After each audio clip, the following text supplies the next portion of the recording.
नमस्कार और आप देख रहे हैं रिपोर्टर्स पेज। और इस समय हम हैं मिश्रा जी के बनारस वाले अड़ी पे। लोगों को रोजगार के सवाल पर, नीट के परीक्षा के सवाल पर पूरा विधानसभा पे जो है क्या कर लोगे, कितनी लाठियां बरसाओगे, दिमाग और मिजाज सरकेगा योगी जी तो इतना पीठ हम लोग सजा दे देंगे कि तुम्हारी लाठियां कम पड़ जाएंगी। बात और बता दें, हमारे पूर्वज भगवान परशुराम जी थे, 21 बार ठाकुरों को टांग पे टांग रख करके चीर के शकुनी की तरफ फेंक दिए थे।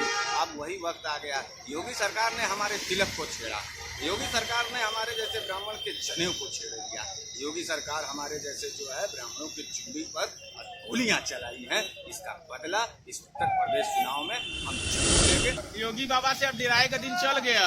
अब योगी बाबा ना बैसिया में जइहन मठे के अंदर कंकाल मिली, गोरखपुर मठ में तो कंकाल मिली, पंडितवा जान ले साहब। अरे तो जाए तो इतना डिराए वाला बाभन ना आई जा। नमस्कार और आप देख रहे हैं रिपोर्टर्स पेज। और इस समय हम हैं मिश्रा जी के बनारस वाले अड़ी पे। ये देखिए चाय की दुकान है और ये मेरे मिश्रा जी बैठे हुए हैं और हम बात करेंगे कि आज डॉक्टर कफिल की रिहाई हुई है, इस पे हम बात करेंगे कि काफ़ी दिनों से लगातार तारीख पे तारीख मिल रही थी और आज वो दिन आ गया है जो डॉक्टर कफिल रिहा हो गए हैं। और हम बात करते हैं कि मिश्रा जी आज कितने खुश हैं। महादेव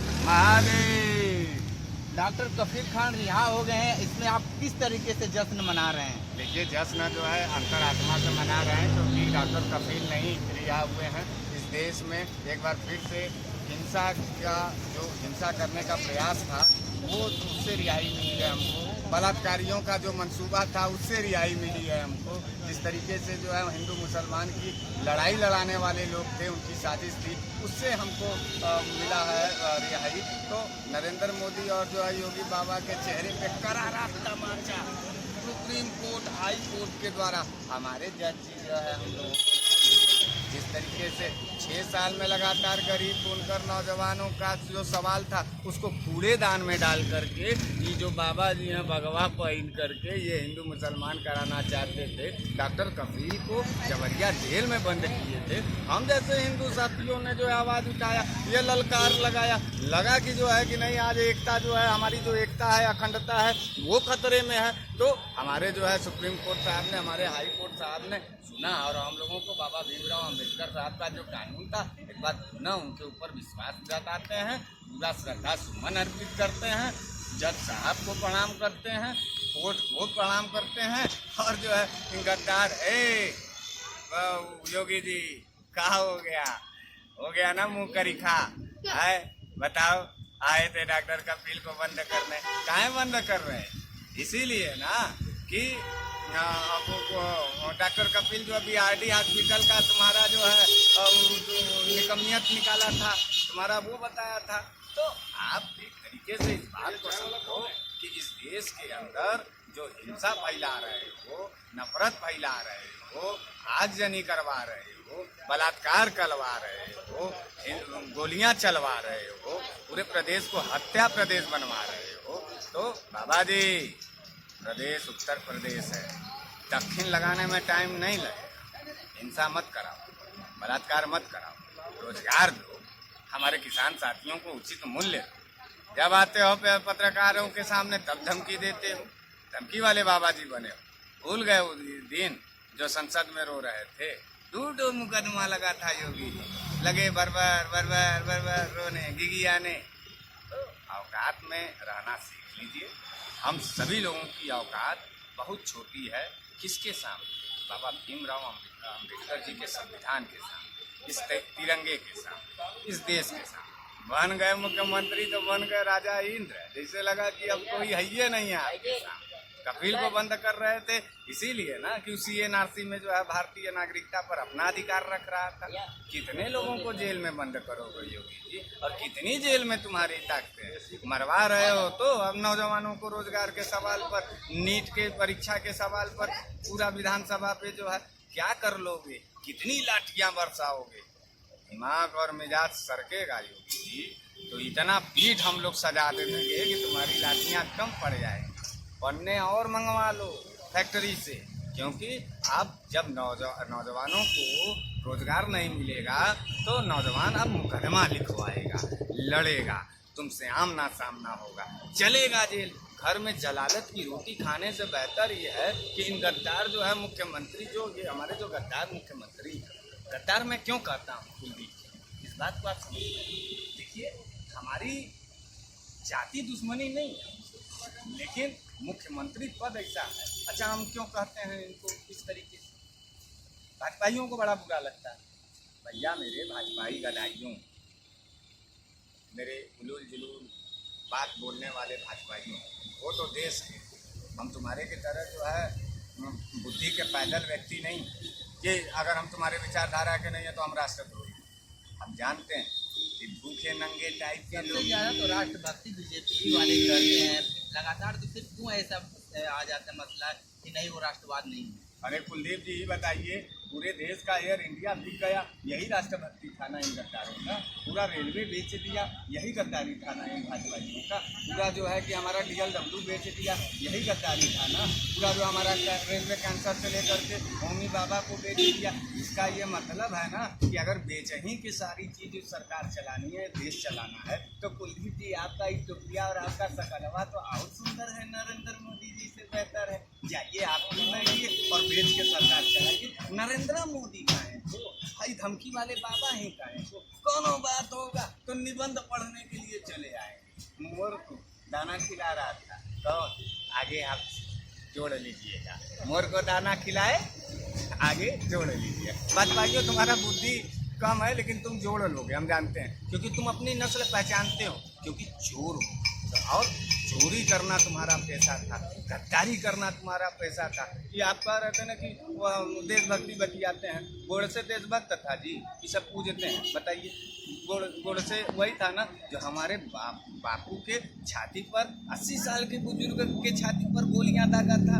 अच्छा, श्यामा प्रसाद मुखर्जी को ही सब पूजते हैं। बंगाल में सरकार बनाया था किसके साथ? जिन्ना के साथ। कब? 1932 से लेकर के 37 के बीच में। मर गए 50 लाख लोग उस दौर में रोटी के लिए। इतिहास पढ़ते हैं कि नहीं पत्रकार महोदय? कि मोदी जी के रहमो करम पर रोटी उटी खा करके आप भी राजा जो, ठीक है, आपके ऊपर कोई टिप्पणी नहीं है। आज के पत्रकार साथियों ने आपकी ये हैसियत बना दी है मित्र कि दिन रात खाली मोदी मोदी योगी योगी, इससे नहीं हो। देश की जनता भूखमरी के आधार पर। अच्छा, एक बात बताइए, यही राष्ट्रभक्ति है कि -23.9% GDP? अच्छा लग रहा है आपको? नहीं ना, बुरा लग रहा है। भारतवासियों में बुरा लग रहा है। अच्छा किसको लग रहा है? अंबानी, अडानी, किसको अच्छा लग रहा है? तमाम कॉरपोरेट घराने। अच्छा, एक सवाल और है, योगी जी इतने उन्नतशील मुख्यमंत्री है, योगी जी के प्रदेश का कोई एक ऐसा व्यापारी बताइए जो अडानी अंबानी के टक्कर में हो, वह कुछ खरीदे। हमारा यूपी इतना दलिद्र है, हमारा यूपी जो है कि इतना मजदूरों का बड़ा खेमा है। हम अपने यूपी की बात कर रहे हैं ना, हम न महाराष्ट्र से कोई व्यापारी निकल रहा है, न यूपी से, न बिहार से, न बंगाल से, न कोनो स्टेट में, खाली सारे व्यापारी जो है गुजरात से निकल रहे हैं। तो इसका ये मतलब है कि चोरों का एक बड़ा समूह, डकैतियों का एक बड़ा समूह सत्ता के अंदर है और सारा विकास गुजरात करता है। जिस गुजरात से एक भी नौजवान सेना में न जाता हो, जिस गुजरात से जो है कि एक भी जो है कि वेंटिलेटर मौत का सौदा अगर कहा जाता, हम नहीं कह रहे हैं, आप गूगल सर्च करिए कुलदीप जी और लिखिए उस पर माइक ऑन करके टॉप 10 क्रिमिनल्स, उस पर नरेंद्र मोदी जी का फोटो आएगा। हमको मार देंगे गोली, गूगलवा तो गोली कैसे मारेंगे? जब जब गूगल ये दर्शाएगा तब तब हम हत्यारा करेंगे, जो उखाड़ना होगा उखाड़ेंगे। डॉक्टर कफिल को अगले चुनाव है बिहार में, तो कहीं इसको भजाने के चक्कर में तो नहीं है? निश्चित रूप से आपका एकदम सटीक विचार था। ये सब बिहार में जाने वाले थे। डॉक्टर कफिल को बंद करके जो है हिंदू मुसलमान का बंटवारा करा करके शासन और सत्ता बनाना चाहते थे, लेकिन हमारे उत्तर प्रदेश हाई कोर्ट का बहुत बहुत धन्यवाद। आज एक बार फिर से नौजवानों का एक आस्था जो था वोट के प्रति एकदम जाग गया। किसान, मजदूर, नौजवान सबकी एक रास्ता है, एक विश्वास है कि अगर हमारे साथ अन्याय होगा तो हम कोर्ट के दरवाजे जाएंगे। और आज कोर्ट ने डॉक्टर कफिल खान को छुड़ा करके, रिहा करके ये साबित कर दिया कि गोडसे का कानून नहीं, अम्बेडकर का कानून है इस देश में। और मैं आपके चैनल के माध्यम से उस नौजवान को भी धन्यवाद दूंगा जिसका नाम विनय दुबे है। वो व्यक्ति महाराष्ट्र से निकल करके डॉक्टर कफील खान के लिए पैरवी किया और हिंदू मुसलमान के बीच का जो नफरत का बीज इन आरएसएस वालों ने डाला था उसको जो है पूरी तरीके से खत्म किया। अच्छा, आरएसएस वालों से मैं एक सवाल पूछना चाहता हूँ। इनके जितने बड़े नेता हैं, इनके घर की जो भारतीय जनता पार्टी के बड़े नेता की बेटियां जो हैं मुसलमानों से शादी क्यों, मुसलमानों से इतना प्यार नफरत की है और मुसलमानों से इनकी बेटियां शादी करती हैं। मोहन भागवत जी की जो है कि कोई भतीजी है या कोई नाती है, पुती है, वो भी शादी कर ली है मुसलमानों से। तो इसका ये मतलब है कि देश का सरकार इसके तो अंतर्जातीय शादी करने पे पैसा देती है, हो सकता है इसके लाभ लेने के लिए करते हैं। हाँ, तो एक बात बताइए, तो जब लाभ लेना है तो हिंसा किस बात का? ये तो योगी जी हमने का मुख्यमंत्री बनारस के भाषा में बोल सकते हैं कुछ? एकदम श्योर। सुना बड़ा तू बक कर रहिला आपको सुना ये जो न योगी जी हूँ। हाँ, योगी जी जो ना कहाँ का हूँ मठ का मालिक महंत गोरखपुर नहीं, मच्छेंद्र नाथ जी का जो की मठ हो, और वो जो मठ हो मठ का पहला जो उद्देश्य हो वो ये हो कि ब्राह्मणन का हत्या कर, ब्राह्मणों को नाश कर देना, खत्म कर देना इस धरती से, इस पूरे धरा से। ये मच्छेंद्र नाथ मठ का पहला एजेंडा है मनुवाद के खिलाफ। ब्राह्मणों से जो वहाँ का मठाधीश होता है वो ब्राह्मणों के खिलाफ मुहिम चलाता है, उनकी हत्या करवाता है। इसीलिए आप देखे होंगे कि गोरखपुर मठ योगी बाबा से पहले भी जो भी मठाधीश हुआ करते थे वो विवादित हुआ करते थे, उनके ऊपर केसेस चलते थे। तो मेरे गदाई ब्राह्मण साथियों, मेरी चूतिए ब्राह्मण साथियों, जो तुम योगी कर रहे हो, तुमको मालूम नहीं है कि ये वही योगी है, ये वही मच्छेंद्र नाथ जी के मठ का योगी है जो पूरे प्रदेश में ब्राह्मणों के छातियों पर गोली मरवा रहा है। हमारे घर के बहन बेटियों को अस्मिता और इज्जत लूटने के फिराक में है और हमको बेरोजगार करके सड़कों पर भीख मंगवाना चाह रहा है। और तुम जो है कि अपने ज़मीर को बेच करके 2 रोटी के लिए, यानी तुम्हारा पेट भर गया तो और ब्राह्मणवादी हो गया योगी, और जो ब्राह्मण का छाती पे छलनी किया जा रहा है वो ब्राह्मणवादी नहीं है। तो एक बात और बता दें, हमारे पूर्वज भगवान परशुराम जी थे, 21 बार ठाकुरों को टांग पे टांग रख करके चीर के शकुनी की तरफ फेंक दिए थे। अब वही वक्त आ गया, योगी सरकार ने हमारे तिलक को छेड़ा, योगी सरकार ने हमारे जैसे ब्राह्मण के जनेऊ को छेड़ दिया, योगी सरकार हमारे जैसे जो है ब्राह्मणों की चुंडी पर गोलियां चलाई हैं। इसका बदला इस उत्तर प्रदेश चुनाव में हम जरूर लेंगे। और योगी सरकार अगर इतना ज़्यादा शानदार हो और इतने ज़्यादा जो है ब्राह्मणों से नफरत करते हो तो आ जाओ, चैलेंज कर लो। काहे पुलिस के दम पर तुम हमसे लड़ रहे हो? हटाओ पुलिस जो है, आमना सामना कर लो, जो है देख लेते हैं कौन किसको चीर देता है। रोज हाथियों की तरह गोली मार रहे हैं सब पीछे से, कभी पत्रकार ब्राह्मण को मार रहे हैं जाति पूछ करके। हमारे बनारस में दुर्गा कुंड चौकी इंचार्ज एक तो है, वो ठाकुर है, वो उसका एक के काम है रोज शाम को 5 बजे। अर्जुन सिंह क्या नाम है उसका, दुर्गा कुंड वाले का अर्जुन सिंह पता क्या नाम है, उसाला जो है पहले पूछता है कि तुम्हारा जाति क्या है। जब कोई पांडे मिश्रा उपाध्याय बताता उसको बेअनान हक मार रहा है। भाई साहब आइए दुर्गा कुंड में जाइए जो चौकी इंचार्ज को जो है, तो ऐसे जो है पुलिस के बल पर जो है कि हम लोगों के ऊपर हथियार चलवाना, मरवाना। और ब्राह्मण जो है कि इतना हो गया, इतना कमजोर हो गया है कि योगी बाबा मरवाएं। ये बताइए कि ब्राह्मण पे काम आएगा कि नहीं 2022 में? ब्राह्मण और मुस्लिम का जो समीकरण इस समय चल रहा है, जो चुनावी मुद्दा को लेकर जो लगातार आदमी ये सोच रहा है कि हो सकता है ब्राह्मण और मुस्लिम मिल जाए तो सत्ता को बदल दे, तो क्या ये सही साबित होगा क्या? अच्छा एक बात बताएं, कोटा परसेंटेज के भी आधार पर देखें तो उत्तर प्रदेश में सबसे ज़्यादा मतदाता ब्राह्मण और उत्तर प्रदेश में दूसरा मतदाता, दूसरे श्रेणी का जो मतदाता है वो मुस्लिम। ये दोनों एकजुट हो जाएंगे, मेजॉरिटी मिल जाएगी। लेकिन यही तो ये चार्ज है ना, ब्राह्मण के हत्यारों को मुख्यमंत्री बनाती है भारतीय जनता पार्टी, और ब्राह्मणों के जो है उनके इरादों को, उनके मनसूबों को हाईजैक करके उनको गुलाम बनाने की प्रक्रिया में लग जाती है। खाली पैर छूते हैं सब, पैर इसलिए छूते हैं क्योंकि तुम्हारी ही हत्या होने वाली है। कमलेश तिवारी का हत्याकांड कानपुर में अभी जो है पत्रकार की हत्या हुई, उन्नाव में पत्रकार की हत्या हुई, तमाम जगह जो है यहाँ बनारस में हत्या हो रही है, लखनऊ में हत्या हो रही है, माने गाजीपुर में जो है तेरही के नाम पर जो है पुलिस वालों ने जो है कि हत्या किया है। तो इस तरीके का ब्राह्मणों के ऊपर जो उत्पीड़न है, मुसलमानों का जो उत्पीड़न है, हम दोनों भाई एकजुट होकर के प्रदेश में एकजुट होने जा रहे हैं। और योगी सरकार को तो भेजेंगे भीतर भाई साहब, कौन है भीतर, कहाँ, मठ के अंदर। और ब्राह्मण के ऊपर गोली चलाने वाले दलाल, सत्ता के भारतीय जनता पार्टी के दलालों, इस बात को सुन, ब्राह्मण और मुसलमान एकजुट होगा, चाहे हम किसी भी दल में जाएंगे, लेकिन तुमको वोट नहीं करेंगे। और जो तुमको उखाड़ते बनेगा उखाड़ लो। जय हिंद, जय भारत, जय बनारस। तो आप देख रहे थे कि बनारस वाले मिश्रा जी और बनारस वाले मिश्रा जी की जो ये अड़ी है, इसके एक लोग और हैं, हम उनसे भी बात करेंगे कि वाकई डॉक्टर कफील खान को रिहा किया गया है तो कितना खुशी मिल रही है। आपका नाम क्या पड़ेगा? मेरा नाम धीरज शुक्ला है।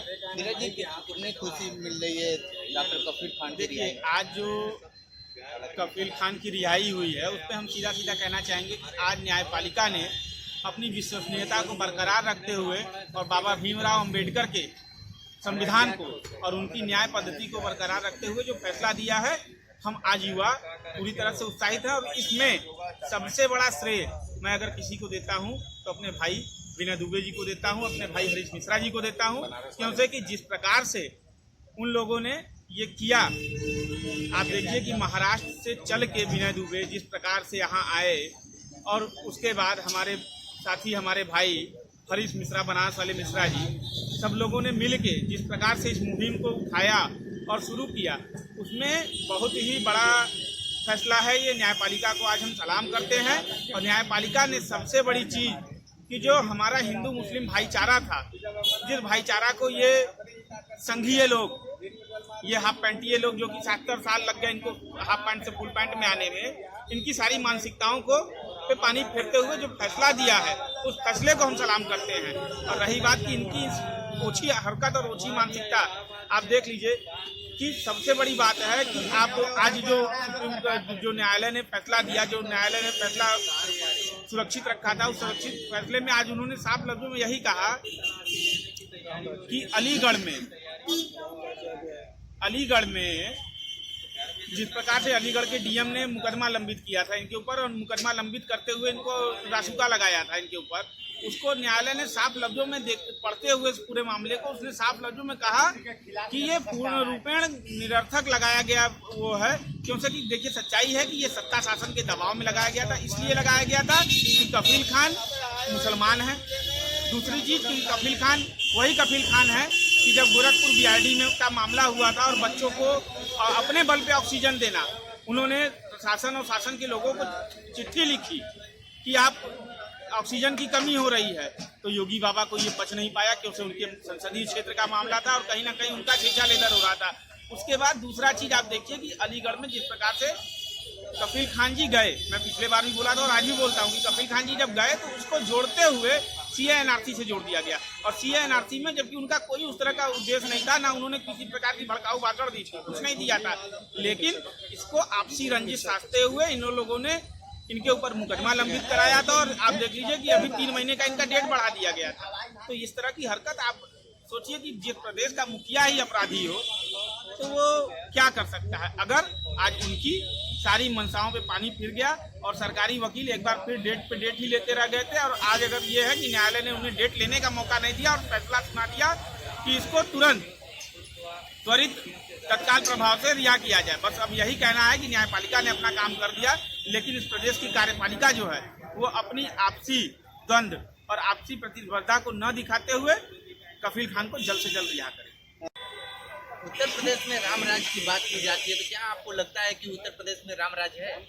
भैया राम राज्य तो हमें तो लगता है कि सचमुच में अब राम राज्य आ गया है, क्योंकि कि देखिए हम भगवान के ऊपर उंगली नहीं उठाना चाहते हैं, लेकिन जब ब्राह्मण की तिलक को ललकारा जाता है और ब्राह्मण की अस्मिता का सवाल आता है तो ये बोलना लाजमी बन जाता है कि जब राम राज्य आया तो प्रभु श्री राम ने भी रावण का वध किया था, जिसपे कि उन्हें ब्रह्म हत्या लगी थी, और आज उसी तरह फिर से राम राज्य स्थापित हो गया। प्रदेश में ठाकुरवाद चल रहा है, जिस प्रकार से आप देख लीजिए कि पहले ब्राह्मणों की हत्या की जा रही थी, अब ब्राह्मणों के लाइसेंसों को छीना जा रहा है। तो जिस प्रकार से टारगेट करके ये जो चाल चल रहे हैं, और आप बताइए कि यही भारत देश था जहाँ पे कि सर्वधर्म समभाव की बातें कही जाती थी, यही बाबा भीमराव अंबेडकर ने कहा, सबने कहा, लेकिन आज क्या आया कि विगत 6 सालों में देख लीजिए, और खास करके इधर 3 सालों में जब से योगी बाबा मठ से बाहर निकल के आए हैं।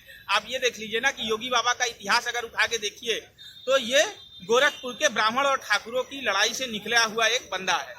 तो आज अपनी वो पर्सनल द्वेष निकालने के लिए ब्राह्मणों की हत्याएं करवा रहा है। तो ये चीजें जो चल रही हैं, ये क्रियाकलापें बहुत दिन तक नहीं चलने पड़ेंगी। ये आपसी भाईचारा को तोड़ना, व्यक्ति से व्यक्ति की दूरी बना देना। आप ये बताइए ना कि कोरोना के नाम पे जिस प्रकार से छलावा करके जिस प्रकार का खेल चल रहा था, लगातार ब्राह्मणों की हत्याएं हो रही हैं, ब्राह्मणों के जितने ठीके हैं जो भी हैं उनके लाइसेंस खींचे जा रहे हैं, सब कुछ किए जा रहे हैं। तो ये कहीं ना कहीं इनकी ओछी मानसिकता को दर्शाता है। और ये रामराज्य ही है कि राजपूतों और ठाकुरों को वर्चस्व के हिसाब से उनको बढ़ावा दिया जाता है। अभी आप एक मामला देख लीजिए कि हाईकोर्ट ने संज्ञान में लिया, हाईकोर्ट ने उस पर कहा भी कि अभी आपने देखा होगा कि राजा भैया का जिस प्रकार से इन्होंने मुकदमा वापस करने के लिए सब कुछ किया था। तो एक तरफ से जाति विशेष को टारगेट करना, आप देख लीजिए, अगर गौर कीजिएगा पिछले 3 साल के इनके कार्यकाल को देखिए तो 3 बिरादरियों को ज्यादातर टारगेट किया गया, यादव, ब्राह्मण और मुसलमान। कारण क्यों से कि ये आपसी अपना द्वंद्व निकाल रहे हैं। क्यों से सबसे बड़ी चीज आप देख लीजिए कि गोरखपुर में जब ये चढ़ने की कोशिश करते थे तो हरिशंकर तिवारी जी को दबा दिया था। तो ये कहीं ना कहीं अब उनकी आपसी द्वेष निकल रही है कि अब तो हम मुखिया हैं, और होता है ना कि कुर्सी बहुत दिन किसी की नहीं होती है।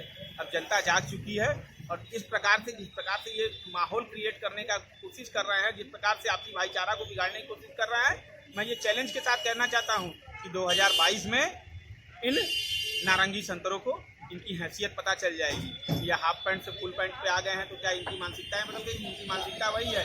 ये हेगड़ेवार और श्यामा प्रसाद मुखर्जी और आप देख लीजिए कि गोडसे को मानने वाले हैं। आज आप देख लीजिए कि जिस बंदे ने, बेंगलोर के जिस लड़के ने ये कहा था कि गोडसे के तमंचे को नीलाम किया जाए, अभी पता चल जाएगा कि क्या स्थिति है। आज वही बंदा भारतीय जनता पार्टी के IT सेल का अध्यक्ष बन के बैठा है। तो इस तरह की चीजें लड़ रही हैं। और रही बात कि भाई साहब, आप जिस प्रकार से हम लोगों से सवाल पूछ रहे हैं, कहीं ऐसा ना हो कि अपना कैमरवा बचा के रखिएगा, कैमरवा सुरक्षित रहेगा तब इतना तीखा सवाल करवाइएगा ना तो कहीं योगी बाबा और मोदी बाबा गुस्सा आ जाएंगे तो कैमरवा ना गड़बड़ा जाए। अपनी पत्रकारिता को संभाल लीजिए। कारण क्या है, जन गोदी मीडिया दलाल बन गई है। मुझे तो कहने में आज कोई गुरेज नहीं है कि कोठे की वेश्या इनसे अच्छी है। कम से कम वो ढके तरीके से और एक पैमाने पे जाके अपना वो करती है कोई भी काम। लेकिन आज जिस प्रकार से ये गोदी मीडिया के एंकर जिस प्रकार से करा रहे हैं, आप देख लीजिए कि बेंगलोर में एक सोशल मीडिया पे एक लाइन लिखी गई जिसके कारण में इतना बड़ा बवाल हो गया, हत्या हो गया, उस पर मुकदमा हुआ, उस पर कार्रवाई हुई। लेकिन जिस प्रकार से आप देख लीजिए इनका ये जो गोबर पात्रा है, जिसको कि एक पैसे की अकल नहीं, वो साला थेथर संबित पात्रा, गोबर पात्रा, संबित पात्रा कहने में शर्म आती है, गोबर पात्रा है क्योंकि उसको किसी प्रकार का ज्ञान नहीं है। किस प्रकार से उसको डॉक्टर की उपाधि दे दी गई है, मुझे तो उस पर भी शर्म आती है बोलने में। आप देख लीजिए कि जिस प्रकार से आप, यही राजीव त्यागी जी थे कि जब संबित पात्रा ने ये कहा ट्वीट करके कि मुझे कोरोना हो गया है, तो मेरे पास वो ट्वीट पड़ा हुआ है जिसमें राजीव त्यागी जी ने लिखा कि मित्र जल्दी स्वस्थ हो और आओ फिर से आमने सामने बैठकर डिबेट किया जाए। लेकिन ये जो साला चिलगोजा टाइप का ये गोबर पात्रा जो है और ये जो दल्ले टाइप के एंकर हैं, ये बैठ के उसी पे डिबेट कराएंगे। घटती GDP पे डिबेट नहीं करा सकते हैं, गिरती अर्थव्यवस्था पे डिबेट नहीं करा सकते हैं, जो रोजगार पे बात नहीं करेंगे, महिलाओं की सुरक्षा की बात करते थे, आज महिलाएं वही सुरक्षित हैं। देख रहे हैं आए दिन बलात्कार हो रहे हैं, आए दिन हत्याएं हो रही हैं, सब कुछ है। इनका सांसद आप देख लीजिए कुलदीप सिंह सेंगर इन्हीं का विधायक है ना। लड़की के साथ छेड़छाड़ करता है, गाड़ी पलट दी जाती है, सब कुछ हो जाता है, पूरी के पूरे साक्ष्य मिटा दिए जाते हैं और ये उनको बगल में कुर्सी में बैठा के रखते हैं। यही योगी बाबा थे, जब शपथ ले रहे थे तो कह रहे थे अपराधी उत्तर प्रदेश छोड़ दे, और जिस समय ये शब्द बोल रहे थे बगल में कुर्सिया पे, अगर आप टेबुलवा पे ध्यान दीजिएगा तो सारे के सारे अपराधी बैठे पड़े थे। तो किस प्रकार, अरे पंडितवा मराएगा, पंडितवा का हत्या करके क्या कर लेंगे? अब बावन जा गया है। कौन सा बावन जाते हैं? बावन जा गया है। सबसे ज्यादा बावन जो है योगी सरकार को। आप खाली एक तो रोजगार के सवाल पे बात करिए गुरुजी, सबसे ज्यादा गाली आपको ब्राह्मण देगा। ये वही नस्ल के, वही जो है कि गिरे हुए नस्ल के ब्राह्मण लोग हैं जो ID बदल करके हमको और आपको गाली देते हैं। तो वही तो मैं कहना चाहता हूँ ना, आज ब्राह्मण, तुम मरेबे पंडितवा साफ सुन ले, योगी बाबा तो के ले योगी बाबा से अब डिराए का दिन चल गया। अब योगी बाबा ना बैसिया में जइहन मठे के मठ में अंदर कंकाल मिली, गोरखपुर मठ में तो कंकाल मिली, पंडितवा जान ले हिसाब से। अरे तो जाए तो इतना डेराए वाला बाभन ना आई जा। अब परशुराम के वंशज है जा हमने, अभी जब तिलक के ललकारल जाई अब और जनेऊ गाड़ी के पलट करके गोली मर लेना, इसका घर पलट करके योगी जी इसका खत्म करेंगे। देख लीजिएगा योगी सरकार के खिलाफ इतनी हिम्मत हो गई तुम्हारी कि तुम जो है कि ब्राह्मणों की तरफ से ललकार दे रहे हो। कौनो बावन तुम्हारा साथ देने वाले नहीं है, सब वही ठाकुरा का जो है तलवा चाटेंगे अपने रोटी के लिए बिके हुए वो ब्राह्मण। वे तो कहे चाहते कि आज ब्राह्मण जो कितना गिरल बना, ओकरे सबसे बड़ा कारण का बा कि ब्राह्मण की पतन का कारण ब्राह्मण स्वयं है। कारण क्या है कि इनके में आपस में एकता नहीं है। आज आपको बोलना नहीं चाहिए, आपके चैनल के माध्यम से मुझे बोलने में कोई गुरेज नहीं है। कहूनो इतना लोगन यहाँ खड़ा बड़ा ना, कहूनो जाने चल जा तनकी सी तलमंडिया में झाम करके चल जाओ, एको जाने चल जा। एक ही छापा मरले रहा ना लोग, याद है ना क्या भय, हाँ हाथ पैर को वापस आया ना। वहाँ एकता है, वहाँ क्या है कि लोग आपसी द्वंद्व भले है। तू ठाकुरन से डेरात हुआ कि नहीं? काउने बात का डेराई हो सम्मरियन ऐसा ना कि बाभन का बावन योगी योगी कहो तब रोटी मिली। योगी कहे के जमाना बीत गया, हमने हमें का ना है कि पागल हो। अरे पागल कौने बात का पागल है? योगी योगी नहीं कर रहे हो। योगी काहे के करे जाए? योगी हमार खर्चा चलावत बना है। तब तुम प्रदेश में नहीं देखा रह था, पाओगे। इसको देखा- श्रद्धांजलि का व्यवस्था किया जाए। ये देखत योगी के रहिया खिलाफ। देखत बहुत रहिया। सही, बहुत अब उ सही। दिन आ गई बाटे कि बड़ा जल्दी योगी बाबा 2022 में बोरिया बिस्तर लपेट के जइए वही मठे में। भगवान- कारण का है भगवान- कि देखा पवने ठाकुरे के लड़ाई से पैदा भयल एक लौंडा रहे ही, आज मुखिया बन के बैठ गए बा। तो हमेशा का इतिहास उठा के देखा ना गोरखनाथ मठ का, तो हमेशा से विवादित मठ रहा। अच्छा, भगवान परशुराम जी का आत्मा हमने के अंदर हो कि नहीं? वो तो है ही है। तू मार सकला कि नहीं? अगर तोरे ऊपर अगर कुल मिल करके गोली मारत हुआ तो तू का करबा? जब तो के न्याय अरे भी तो नहीं मिलत अब हो, उ समय- अदालत भी नहीं अब सुनत। अब वो समय आ गया है। अब वो समय आ गया तो है धमकी देती कि खुलेआम ललकारोगे तो ईंट का जवाब पत्थर से दिया जाएगा। अब जो हिजड़े टाइप के नपुंसक टाइप के ब्राह्मण हैं जो कि अभी जाके बीजेपी की तलवार चाट रहे हैं और आरएसएस के दरबार लगा रहे हैं। आरएसएस में तो वही पहनते थे ना, आज हाफ पैंट तो फुल पैंट आवे का कारण क्या होगा? कारण क्या है कि सखवा में जब डाले ना तो गोरका गोरका टंगरिया सोहरावल तो लिया ले, यही वजह तो हाफ पैंट से फुल पैंट में आ गए कि कम से कम जाए पे कहीं तो कम।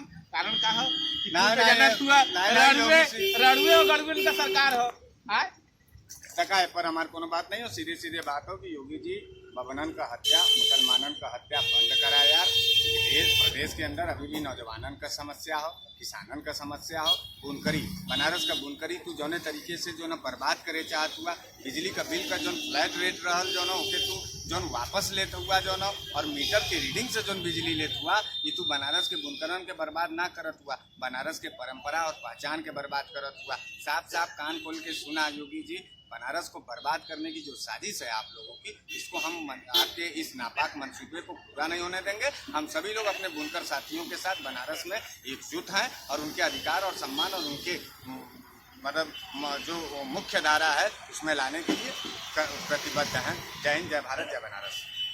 तो हम थे बनारस वाले मिश्रा जी के साथ, और ये बनारस वाले मिश्रा जी की गाड़ी है। जब भी आप आएंगे मिश्रा जी आपको यहीं पे मिलेंगे। तो आप देखते रहिए रिपोर्टर प्लेस। नमस्कार।